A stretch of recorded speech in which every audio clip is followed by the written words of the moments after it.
A typical conversation between Itim Nangagwa Dakwerai and some American agent, most likely a US representative, someone who is in the US Senate or the House of Representative, whatever they call it, would probably go like this.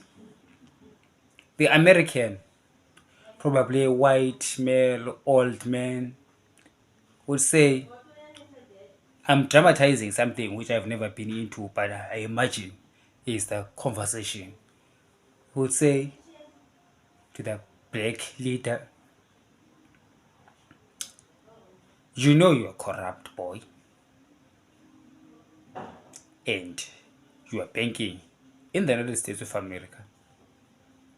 We can slap you with sanctions, we can freeze your assets, including the secret ones that you have via all of these opaque companies that we taught you about. We just needed to do us one favor. Make sure that you don't develop your country. Make sure that the roads dilapidate and schools break down. Don't rebuild schools. Make sure that the health system is non-functional. It's very simple.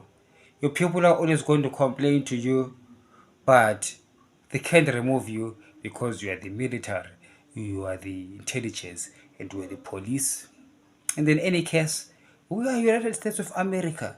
You're the global superpower. No one can remove you from power except if we were to give that person a go ahead. So I say. And then ED will be like, yeah, it's right, America. I can do that for you. But I need to build a road to my farm, a road to my grandmother, to my auntie. Well, I've got another house in Bulawayo.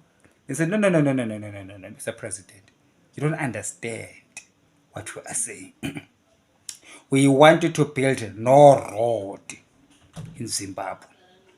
Or else we will expose you and will take you to the Hague. You see where Charles Taylor is? At the Hague. Remember Kukurahund? Oh, don't build any road. Then it goes like, okay, America, okay, America. Then they say to Tagore, we told you very well on how to siphon public wealth, how to use those hundreds of companies, make sure that the money ends up in New York City or in London, or else we will expose you, arrest you as well if ever we get out of Zimbabwe and go to our like-minded countries like Britain, Australia. And these Daguires, then their wives and children, they love going to these nice white countries for holidays. Being told that they're going to be arrested there, they will comply and carry on stealing. It becomes their job, coerced into ensuring that the whole country is impoverished.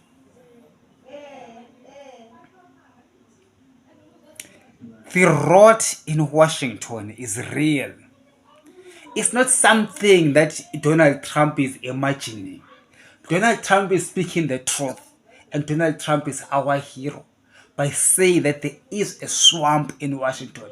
There is a egregious corruption in Washington.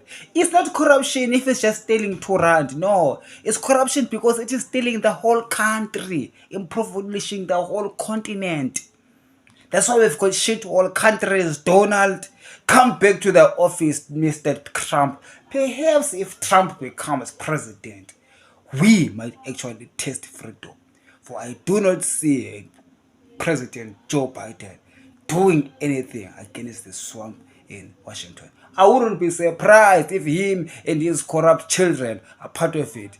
They are friends with the Chinese. Come think about it. Joe Biden and his son are friends with the Chinese, and we've heard rumors of millions, 5 million, 10 million of cash exchanged between Joe Biden's sons and the Chinese. What is that all about? What's that 10 million for? Why would the Chinese want to have a relationship with the Bidens? Who is being robbed? I wouldn't be surprised if it is Africa and Zimbabwe. You wouldn't put that past them in Washington. So we've got a real problem. We are going to have to be fighting against the most powerful and most wicked people in the world. It's so amazing that the most wicked people are also the most powerful. And the most good people are usually there amongst the powerful. But their voices is very limited. But doesn't mean that their light is completely destroyed. We might have friends even in that corrupt Washington. There might be hope brewing somewhere in Mar-a-Lago.